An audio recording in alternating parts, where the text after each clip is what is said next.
আসসালামু আলাইকুম রহমতুল্লাহ। প্রিয় দর্শক, সূরা ফাতিহা পড়ে লেবু পাতায় ফু দিয়ে সেই লেবু পাতার পানি পান করলে কি হয়, সেই বিষয়টি আজকে আপনাদের সাথে শেয়ার করব। খুবই উপকারী এবং খুবই দামি একটি আমল আজকে আপনাদের সাথে শেয়ার করতে যাচ্ছি। ভিডিওটা শেষ পর্যন্ত দেখুন, দেখলে বুঝতে পারবেন কত দামি এবং কত উপকারী এই আমলটি। হ্যাঁ প্রিয় দর্শক, সেই ভিডিওটি সম্পূর্ণভাবে আমি আলোচনা করব, কি করবেন, কিভাবে করবেন এবং কেন, সব আলোচনা আমি এই ভিডিওর মাঝে করব। তবে ভিডিওটি শুরু করার আগে আপনাদের কাছে একটা রিকোয়েস্ট, যারা আমার চ্যানেলের মধ্যে নতুন আছেন অবশ্যই চ্যানেলটি সাবস্ক্রাইব করে পাশে থাকা বেল আইকনটি বাজিয়ে দেবেন। প্রিয় দর্শক, কি বলেছি যে সূরা ফাতিহা পড়ে লেবু পাতায় ফু দিয়ে সেই লেবু পাতা দিয়ে লেবু পাতার পানির মধ্যে মিক্স করে যদি খান কি হবে, কি লাভ হবে সেটাই। প্রিয় দর্শক, আপনারা সবাই জানেন সূরা ফাতিহাকে সূরাতুশ শিফা বলা হয়, অর্থাৎ আরোগ্যের সূরা। এটা পাওয়ারফুল একটি সূরা, যেই সূরার মাধ্যমে যদি কোনো রোগীকে চিকিৎসা করা হয় আল্লাহ পাক রব্বুল আলামিন ওই রোগীকে সুস্থ করে দেন, ওই রোগীকে ভালো করে দেন। আজকে যে আমলটি বলবো সেটা একটি কঠিন রোগের চিকিৎসা, যেই চিকিৎসার জন্য সবসময় আপনার মেজাজ গরম হয়ে থাকে, মেজাজ কেউ যদি বাকি একটু ভালো কথা জিজ্ঞাসা করে এরপর ওর সাথে রাগ দেখেন, এমন অবস্থা। হ্যাঁ প্রিয় দর্শক, সে আমলটি আগে কীভাবে করবেন আমরা একটু জেনে নিই। আমলটি করার জন্য 3টি লেবু পাতা সংগ্রহ করে নেবেন, ভালো থেকে 3টি লেবু পাতা সংগ্রহ করে নেবেন।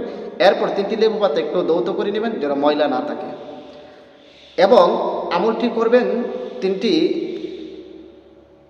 4 কাপের মধ্যে 3টি পাতা রাখবেন।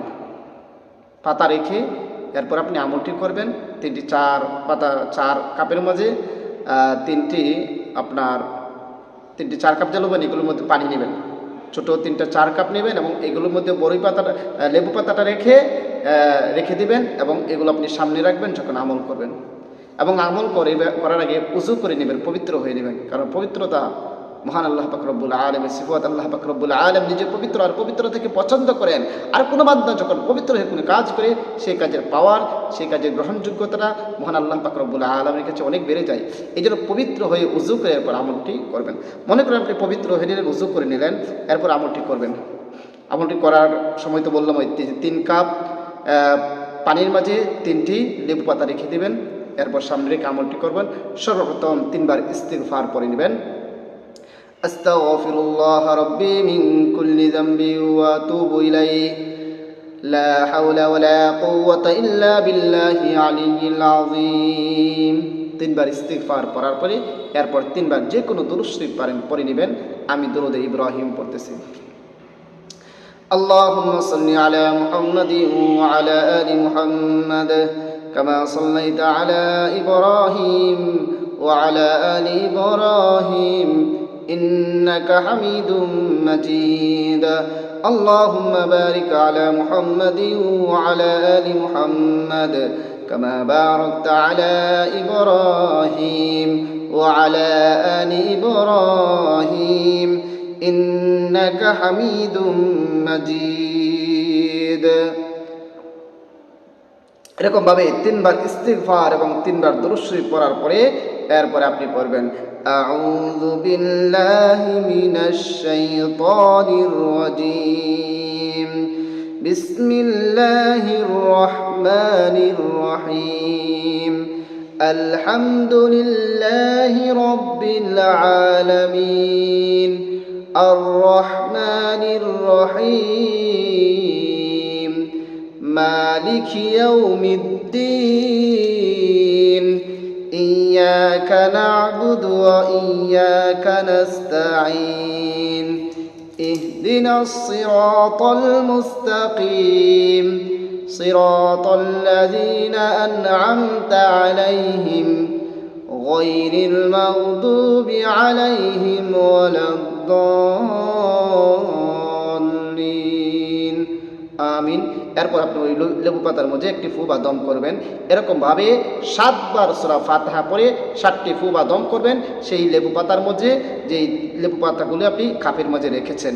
এরপরে শেষে আবারও যে কোনো দুরূদ শরীফ পারেন 3 বার পড়ে নেবেন, যেমন সাল্লাল্লাহু আলাইহি ওয়াসাল্লাম সাল্লাল্লাহু আলাইহি ওয়াসাল্লাম সাল্লাল্লাহু আলাইহি ওয়াসাল্লাম। আবারও শেষে 2টি ফু বা দম করে নেবেন সেই লেবু পাতার মাঝে। আপনার আমল করা মোটামুটি শেষ, আপনার আমল করা শেষ। এই লেবু পাতার মধ্যে যে আমল করা শেষ। এখন আমরা জানবো যে 3 কাপ পানির মাঝে যে লেবু পাতাটা রেখেছি, লেবু পাতা কী করব এবং পানি কী করব সে বিষয়ে, এটা কেন করতেছি সেই বিষয়টা আমরা জানবো। প্রিয় দর্শক, 3 কাপের পানির মাঝে যে লেবু পাতাটা রেখেছি, এই 3 কাপ পানি আপনি যে কোনো একটা পাত্রে নিয়ে গরম করবেন। গরম লেবু পাতা কিন্তু পানির মধ্যে থাকবে। গরম করার পরে যখন এটার মধ্যে গরম হয়ে যাওয়ার পর 3 কাপ পানি একটা গ্লাসের মধ্যে ছেঁকে নেবেন। লেবু পাতা ফেলে দিয়ে এরপর পানিটা ছেঁকে 1 গ্লাসের মধ্যে নিয়ে দেবেন এবং 1 গ্লাস যে পানিটা হবে সেটা আপনি বা যার প্রয়োজন তাকে পান করিয়ে দেবেন। এটাই কাজ।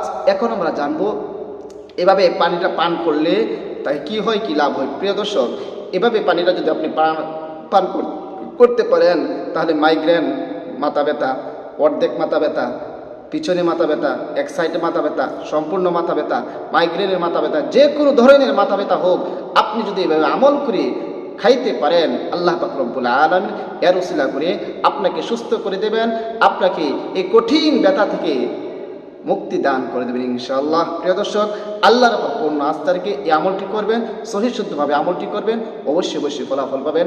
আর কে কে আমল করতেছেন অবশ্যই কমেন্টসে জানাবেন, আপনাদের জন্য বিশেষভাবে দোয়া করা হবে।